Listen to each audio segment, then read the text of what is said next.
Halo, Assalamualaikum warahmatullahi wabarakatuh. Hari ini kalian bertemu dengan saya, yakni Ustadz Jamil. Nah, di sini saya akan membantu Ustadz Firda untuk menerangkan kalian mengenai bab apa ya kira-kira yang kita bahas minggu lalu. Nah, yang kita bahas minggu lalu itu adalah mengenai bab bilangan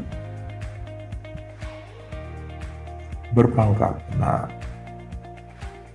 ada beberapa sifat yang sudah Ustaz Firda sampaikan. Nah, hari ini saya mau mereview kembali untuk soal atau apa namanya materi-materi yang sudah Ustaz Firda sampaikan kemarin. Nah, untuk reviewnya kemarin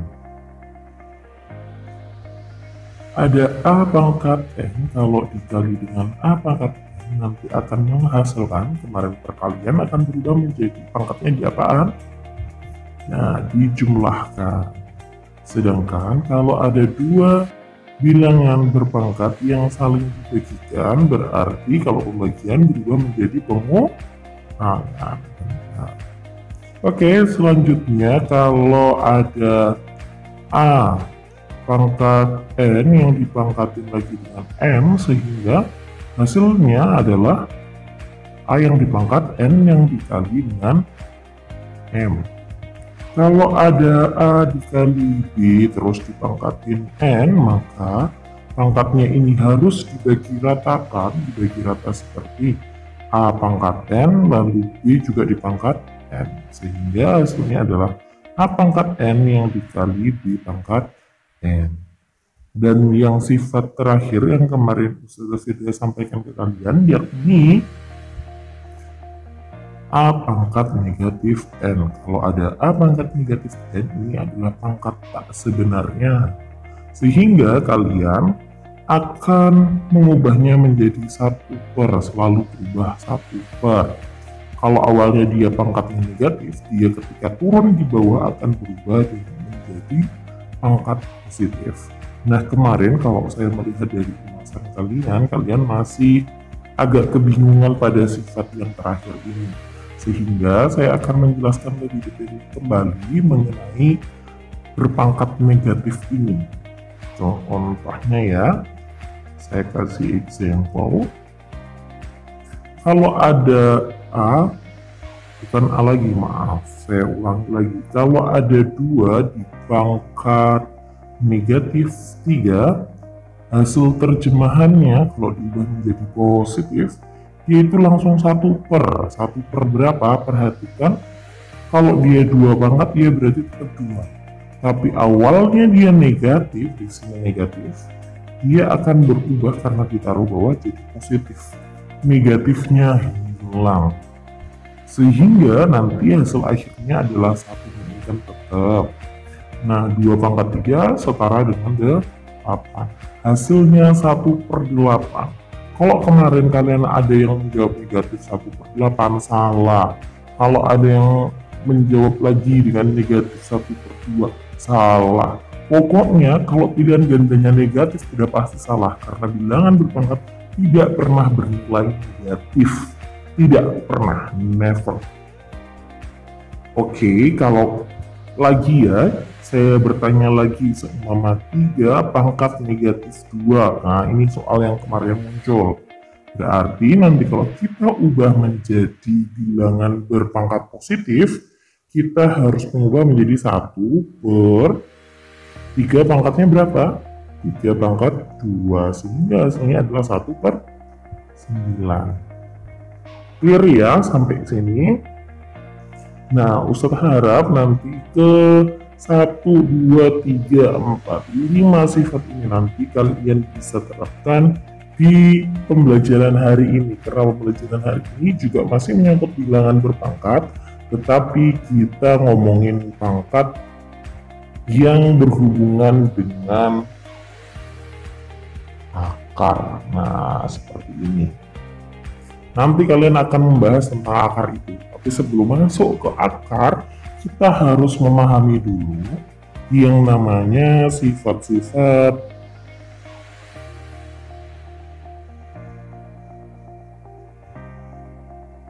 operasi bilangan akar.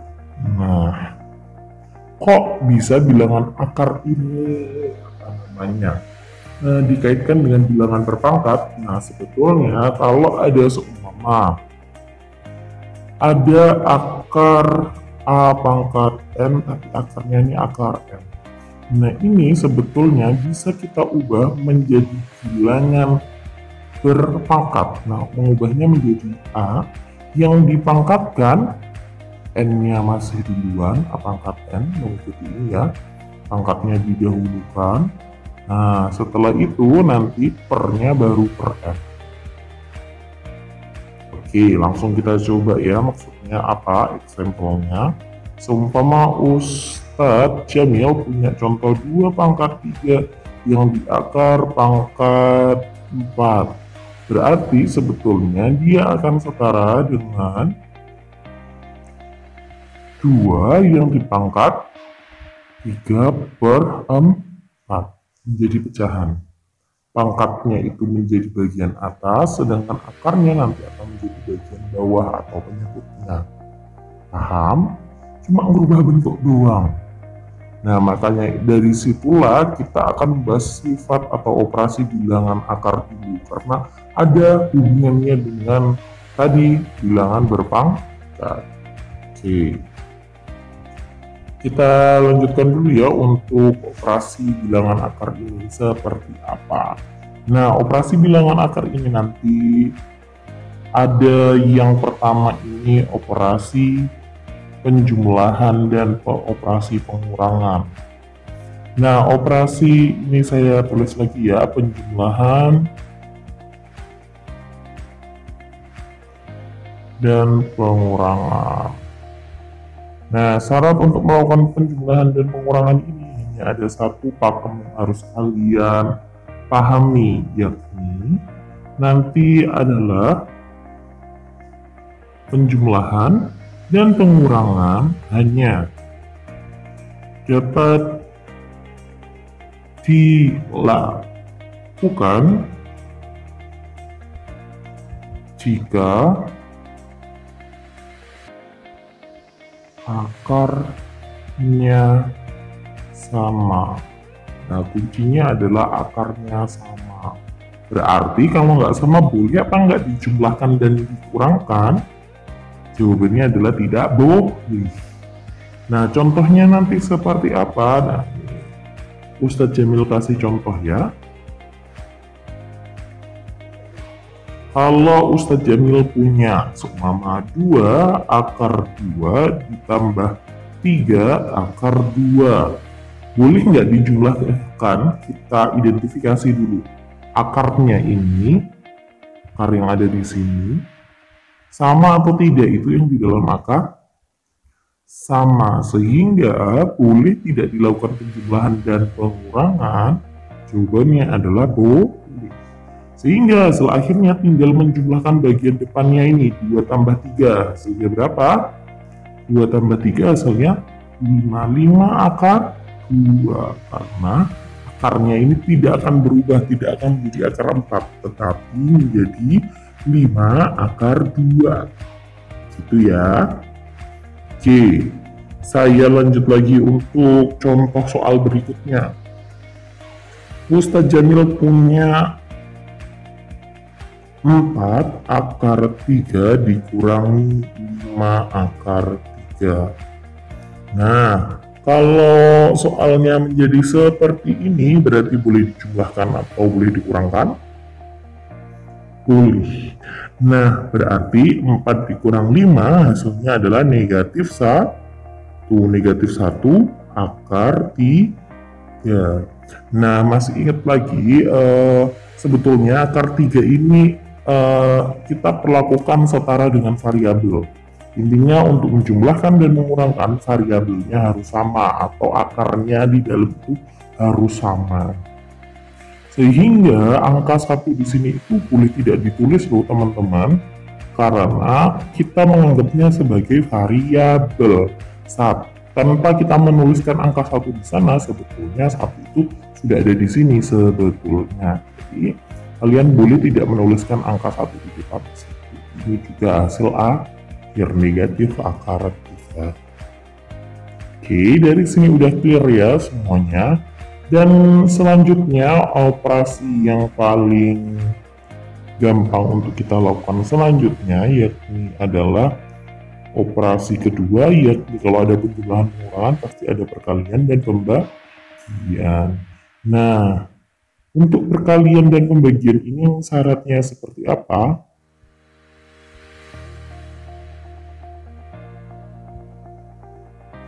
Nah, untuk perkalian dan pembagian ini tidak ada syarat khusus.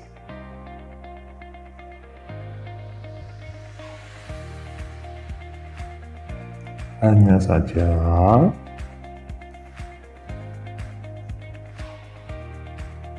bilangan pokok dikali atau dibagi dengan bilangan pokok, sedangkan akar dikali atau dibagi juga hanya dengan bilangan akar, nggak boleh sama yang lain. Artinya kalian harus melakukan perkalian atau pembagian ini dengan temannya yang sejenis. Contohnya ya, kita langsung masuk ke contoh. Nah, contohnya seperti apa? Sambil kasih contoh example. Nah, untuk contoh yang pertama, kalau Ustadz Jamil punya 4 akar 6 dibagi dengan 2 akar 2. Hasilnya akan menjadi, tadi bilangan pokok harus dibagikan dengan bilangan pokok, berarti nanti 4 hanya boleh dibagikan dengan 2. Oke, berarti nanti 4 dibagi 2 hasilnya adalah 2. Selanjutnya bilangan akar harus dengan bilangan akar, 6 dibagi akar 2 menjadi hasilnya akar 3. Oke, dari sini udah selesai. Jadi jawabannya adalah 2 akar 3. Oke, soal selanjutnya. Kalau Ustadz Jamil punya 2 akar 3 dikali dengan 3 akar 4, hasilnya adalah 2 kali 3 bilangan pokok dengan bilangan pokok, hasilnya adalah 6, sedangkan akar 3 kali akar 4 adalah akar 12. Sampai sini paham? Oke, good. Kalau kalian sudah paham, ataupun ada beberapa bagian yang masih kalian belum pahami, boleh kalian playback kembali video pembelajaran kali ini. Karena Ustadz Jamil nggak bisa menjawab pertanyaan kalian satu-satu, coba kalian pahami dulu di sana. Mungkin nanti di pertemuan selanjutnya kalau ada bagian yang masih belum kalian pahami, kalian bisa melakukan pembelajaran materi kembali, nanti direview oleh Ustazah Firda. Oke, selanjutnya materi yang ketiga hari ini adalah menyederhanakan. Ini sebetulnya nggak masuk di operasi, jadi saya buat ini tadi bagian pertama ya. Di bagian akar sifat-sifat operasi ini adalah bagian pertama kita hari ini. Bagian pertama kita hari ini. Nah, sekarang kita mau bahas bagian kedua pada pembelajaran hari ini, yakni mengenai menyederhanakan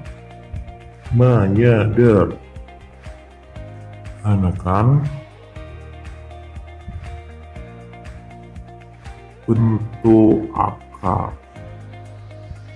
Nah, menyederhanakan bentuk akar ini maksudnya seperti apa? Nah, maksudnya sebetulnya sederhana sekali. Mungkin kalian sudah diajari sama Ustazah Firda waktu pembelajaran sebelumnya kelas 8. Beberapa pasti udah pernah agak kesenggol-senggol dikit gitu ya.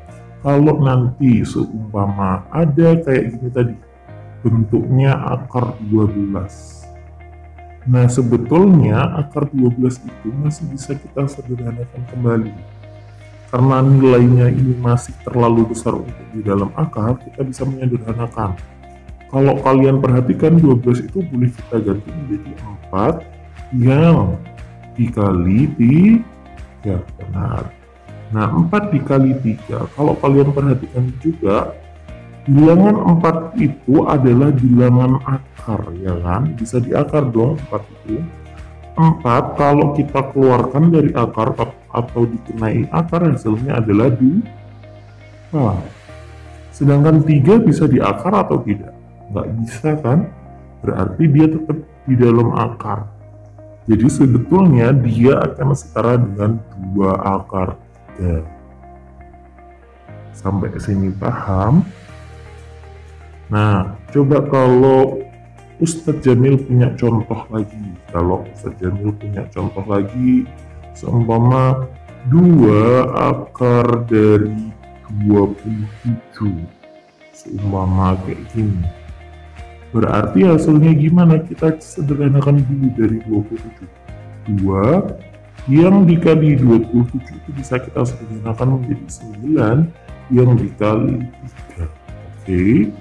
Kalau 9 dikali 3 udah ada, sekarang mana yang bisa dikeluarkan dari akar? Yakni adalah bilangan 9, karena dia adalah kuadrat. Berarti nanti 2-nya tetap dibuat, 9 keluar dari akar akan berubah menjadi angka 3. Sedangkan 3 yang ada di sini karena tidak bisa diakar berarti tetap di dalam akar kan? Berarti hasil akhirnya adalah 2 kali 3, hasilnya adalah 6. 6 akar 3. Nah, ini adalah bentuk paling sederhana dari 2 akar 27. Angkanya semakin terlihat lebih simpel daripada angka sebelumnya. Nah, ini yang disebut menyederhanakan bentuk akar. Sampai sini paham? Oke, sampai sini paham. Oke. Kalau sekarang kita kasih soal tantangan ya, Ustadz Jamil mau kasih soal tantangan. Soal tantangan, bukan tantangan ya. Soal tantangan. Kalau nanti Ustadz Jamil punya soal seperti ini. 2 akar 12 ditambah 3 akar 2 dikurangi 3 akar 27. Sama kayak gini. Sorry, ini 3 akar 3 ini. Bagaimana soal paling sederhana, bentuk sederhana dari soal yang di sini tadi? Nah, untuk mengidentifikasi soal tantangan ini, kalian perhatikan lagi. Untuk soalnya ini akar 12. Akar 12 tadi sudah sederhana atau belum? Belum. Kita sederhanakan dulu. Akar 27 apakah sudah sederhana? Belum. Kita sederhanakan dulu.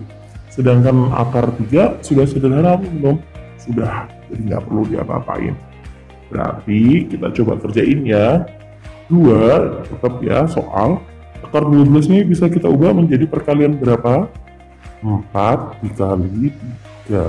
Ditambah 3 akar 3-nya tetap karena ini sudah bilangan terkecil atau yang paling sederhana. 3 27 bisa kita jabarkan menjadi 9 kali 3. 4 keluar dari akar akan menjadi 2 yang dikali 2, akarnya akar 3. 3 akar 3 dikurangi 3 yang dikali 9 keluar dari akar menjadi angka 3. Nah, sisa yang di dalam akar adalah angka 3. Berarti kalau sudah seperti ini, 2 kali 2 4, 4 kali 3 ditambah 3 akar 3 dikurangi 3 kali 3 adalah 9 akar 3. Perhatikan, kalau soalnya seperti ini berarti nanti karena akar yang di dalam akarnya sudah sama, berarti operasi penjumlahan dan pengurangan ini boleh dilakukan. Boleh dilakukan hanya dengan 4 tambah 3 7 kurang 9 hasilnya adalah negatif 2. Negatif 2 akar 3. Gampang loh.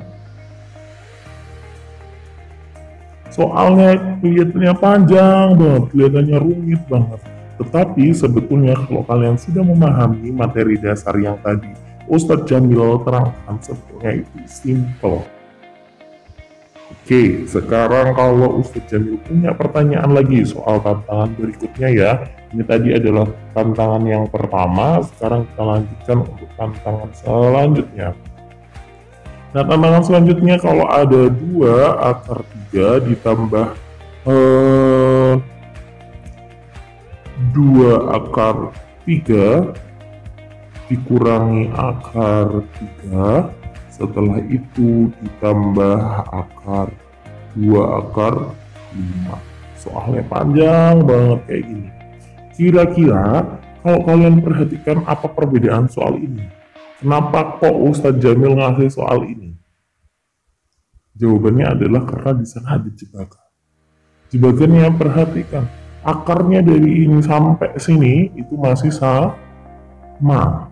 Artinya untuk menjumlahkan berarti ini diperbolehkan hanya sampai sini ya. Berarti kalau tadi masih ingat akar 3, kalau nggak ada angkanya sebetulnya di sini ada angka 1. 2 tambah 2, 4, kurangi 1 hasilnya adalah 3. 3 akar 3. Setelah itu 2 akar 5 ini diapakan? Boleh nggak dijumlahkan? Nggak boleh dijumlahkan. Sehingga hasil akhirnya tetap aja biarin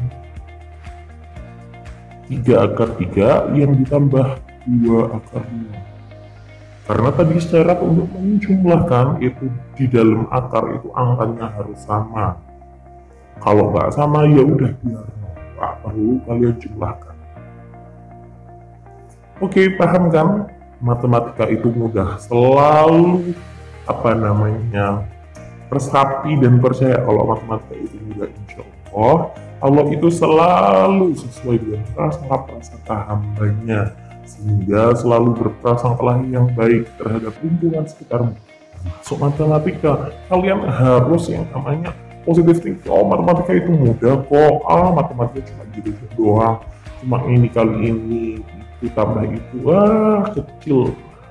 Semakin kalian mempercayai kalau matematika itu mudah, insya Allah Allah akan mempermudah segala urusan kalian dengan matematika. Cintai matematika dulu, baru nanti matematika mencintai kalian. Okay, God bless mathematician. Try to expand your ability in mathematics. Oke, saya tutup dulu. Wassalamualaikum warahmatullahi wabarakatuh.